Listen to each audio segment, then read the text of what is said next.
الصلاة خير من النوم۔ السلام علیکم ورحمۃ اللہ وبرکاتہ۔ پیارے دوستو، واقعہ کربلا کے بعد جنگیں ختم نہ ہوئیں بلکہ وہ جنگیں کافی عرصے تک جاری رہی۔ مختار صفوی نے یزیدی فوج اور سمر کے فوجوں کی اینٹ سے اینٹ بجا دی، اس نے ان کو بے دریغ قتل کیا۔ یہ جنگیں واقعہ کربلا کے بعد پیش آئی، ان میں کیا ہوا، سمر کی موت کیسے ہوئی اور واقعہ کربلا کے بعد اہل بیت کے ساتھ کیا کیا گیا۔ جب حضرت امام حسین کو شہید کر دیا گیا تو آپ کے تمام اہل خانہ کو قیدی بنا دیا گیا، ان کو زنجیروں سے جکڑ کر یزید کے دربار میں پیش کر دیا گیا۔ بی بی زینب رضی اللہ تعالی عنہا نے یزید کے دربار میں ایک جوش بھرا خطبہ ارشاد فرمایا جس کے الفاظ کچھ یوں تھے: اے یزید، اگر تو ہماری آج کی مظلومیت پر خوش ہو رہا ہے تو اسے اپنے دل کی تسکین کا باعث سمجھ رہا ہے تو یاد رکھ کہ روز قیامت اپنی بدکاری کی سزا پائے گا، تو اس کا برداشت کرنا تیرے بس سے باہر ہوگا۔ خدا عادل ہے، وہ اپنے بندوں پر ظلم نہیں کرتا۔ ہم اپنی مظلومیت اپنے خدا کے سامنے پیش کرتے ہیں اور ہر حال میں اس کی عنایات اور عدل و انصاف پر ہمارا بھروسہ ہے۔ اے یزید، تو جتنا چاہے مکر و فریب کر لے اور بھرپور کوشش کر کے دیکھ لے، مگر تمہیں معلوم ہونا چاہیے کہ نہ تو ہماری یاد لوگوں کے دلوں سے مٹا سکتا ہے اور نہ ہی وحی الہی کے پاکیزہ آثار محو کر سکتا ہے۔ تو یہ خیال اپنے دل سے نکال دے کہ ظاہر سازی کے ذریعے ہماری شان و منزلت کو پالے گا۔ تو نے جس گھناؤنے جرم کا ارتکاب کیا، اس کا بدنما داغ اپنے دامن سے نہیں دھو سکتا۔ تیرا نظریہ نہایت کمزور اور گھٹیا ہے، تیرے حیات اقتدار میں گنتی کے چند دن باقی ہیں، تیرے سب ساتھی تیرا ساتھ چھوڑ جائیں گے، تیرے پاس اس دن کے لیے حیرت اور پریشانی کے سوا کچھ بھی نہ رہے گا جب منادی ندا کرے گا کہ ظلم و ستم گر لوگوں کے لیے خدا کی لعنت ہے۔ پیارے دوستو، بی بی زینب رضی اللہ تعالی عنہا کا یزید کے دربار میں ولولہ خیز انگیز خطبہ تھا جو انہوں نے اپنے بھائی کی شہادت کے بعد دربار یزید میں دیا تھا۔ اب ہم بات کریں گے شمر کے بارے میں، جس نے حضرت امام حسین کو اپنے ناپاک ہاتھوں سے شہید کیا۔ اس کا کیا انجام ہوا؟ یزید کے بیٹے نے اپنے باپ کے تخت پر تھوکا اور کہا کہ میں لعنت بھیجتا ہوں اس تخت پر جو اہل بیت کے خون سے رنگا ہوا ہو۔ شمر انسانی تاریخ کا وہ بدترین انسان ہے جس کے بارے میں خود نبی کریم صلی اللہ علیہ وسلم نے فرمایا تھا کہ کالا سیاہ وہ کتا میری اولاد کا خون پیے گا۔ 9 محرم 61 ہجری کو شمر اپنی 4000 فوج لے کر کربلا پہنچا۔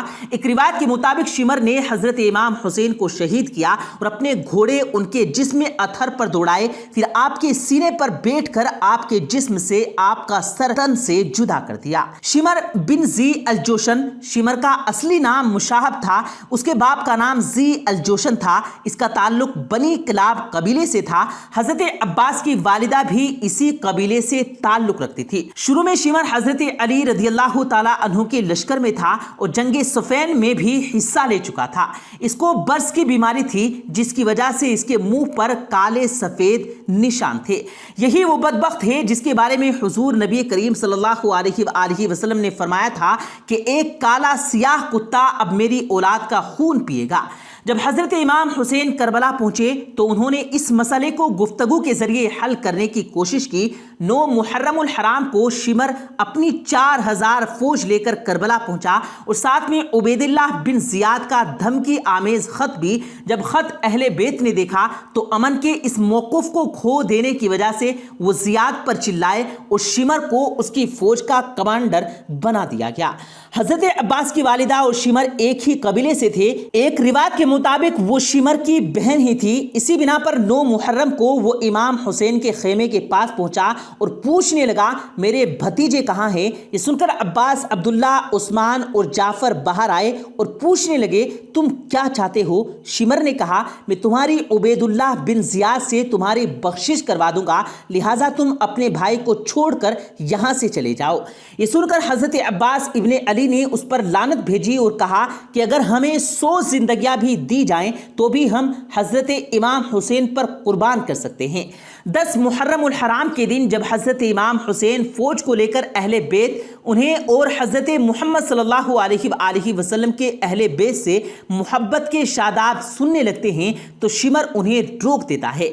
10 محرم الحرام کے دن جب دوپہر کے وقت حضرت امام حسین کی زیادہ تر ساتھی شہید ہو چکے تھے تو شمر اور ان کی فوج اہل بیت اور خاندان اہل بیت کے خیموں پر حملہ آور ہوئے اور انہیں نذر آتش کر دیا۔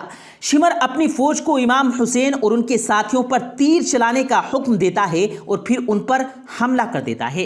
ایک روایت کے مطابق شمر نے ہی حضرت امام حسین کو شہید کیا اور اپنے گھوڑے آپ کے جسم مبارک پر دوڑا کر آپ کے جسم مبارک کی بے حرمتی کی، پھر ان کے سینہ مبارک پر بیٹھ کر ان کا سر مبارک کاٹ ڈالا۔ اللہ کی لعنت ہو اس ملعون پر۔ واقعہ کربلا کے بعد شمر کوفہ چلا گیا اور مختار ثقفی کی فوجوں کے بیچ جنگ ہوئی۔ اس جنگ میں شمر کو شکست کا سامنا کرنا پڑا اور وہ جان بچانے کے لیے وہاں سے بھاگ گیا۔ مختار ثقفی کے ساتھ شمر کا پیچھا کرتے ہوئے اس تک جا پہنچتے ہیں اور اس کو قتل کر کے اس کا سر کاٹ کر لے آتے ہیں اور اس کے جسم کو کتوں کے آگے پھینک دیتے ہیں۔ اہل بیت اور نواسائے رسول کے سر کاٹنے والا یہ ملعون اس طرح اپنے انجام کو پہنچ گیا۔ اللہ تعالی ہم سب دلوں کو بھی اہل بیت کی محبت سے منور کر دے۔ اس طرح جن لوگوں نے واقعہ کربلا میں حضرت امام حسین اور اہل بیت کو شہید کیا ان کا انجام یہ ہوا کہ وہ سب کے سب بے دریغ قتل کر دیے گئے، جن میں سے کچھ کے سر کاٹ دیے گئے اور ان کے جسم کو کتوں کے آگے پھینک دیا گیا، ان کی اینٹ سے اینٹ بجا دی گئی۔ بے شک اللہ پاک بہتر حساب کرنے والا ہے۔ پیارے دوستو، یہ وہ لوگ تھے جن کا نام اس دنیا میں بھی بدترین عذاب کے ساتھ مستحق ہے۔ آخر میں آپ کو شمر کے حسب نسب کے بارے میں بتاتے چلیں۔ یاد رہے کہ شمر بن ذی الجوشن کی کنیت ابو صابغہ تھی، قبیلہ حوازن کا فرد اور سردار تھا اور واقعہ کربلا میں لشکر یزید میں 4000 سپاہیوں کا سردار تھا۔ اس کا تعلق عامر بن صعصع کی اولاد سے تھا جو سباب بن کلاب کے خاندان سے ایک فرد تھا۔ اس مذکورہ اجداد کی طرف نسبت دیتے ہوئے اسے عامری، سبابی اور کلابی ناموں سے بھی پکارا جاتا ہے۔ آپ کو بتاتے چلیں کہ شمر کی تاریخ پیدائش کے سلسلے میں صحیح اطلاع حاصل نہیں ہو سکی، البتہ شمر کے باپ کا نام شرحبیل بن امور بن عمرو کے نام سے مشہور تھا۔ اس کا لقب ذو الجوشن پڑھنے کی وجہ یہ بتائی جاتی ہے کہ عرب میں یہی سب سے پہلا وہ شخص تھا جس نے زیرہ اپنے تن پر پہنا تھا۔ یہ زیرہ صرف اسے ایرانی بادشاہ نے دی تھی، یا دوسرے قول کے مطابق اس لیے اسے ذو الجوشن کہا جاتا ہے کہ اس کا سینہ کچھ ابھرا ہوا تھا، اور ایک قول یہ بھی ہے کہ اس کا نام جوشن بن ربیہ تھا۔ ذو الجوشن نے پیغمبر اسلام کی خواہش کے مطابق اسلام لانے کو اہمیت نہیں دی تھی، لیکن فتح مکہ کے بعد جب مسلمان مشرکین پر کامیاب ہو گئے تو اسلام لایا۔ پیارے دوستو، آپ کو بتاتے چلیں کہ شمر کی ماں کو برائی سے یاد کیا جاتا ہے، یہاں تک کہا جاتا ہے کہ بھیڑوں کو ادھر ادھر لاتے لے جاتے چراتے ہوئے گناہ سے آلود ہو گئی، اور شمر اسی غیر فطری طریقے سے ہی اس دنیا میں آیا۔ پیارے دوستو، امید کرتے ہیں آپ کو آج کی ہماری یہ ویڈیو ضرور پسند آئی ہوگی۔ اگر آپ کو یہ ویڈیو پسند آیا ہو تو اس ویڈیو کو دل سے لائک کریں اور زیادہ سے زیادہ لوگوں تک اس ویڈیو کو ثواب کی نیت سے شیئر کریں، اور اس ویڈیو کے بارے میں آپ کی کیا رائے ہے کمنٹ سیکشن میں اپنی رائے کا اظہار ضرور دیں، اور مزید اسی طرح کی روز کی ویڈیو پانے کے لیے ہمارے چینل کو ضرور سبسکرائب کریں۔ ملتے ہیں پھر ایک نئی ویڈیو کے ساتھ، تب تک کے لیے اللہ حافظ۔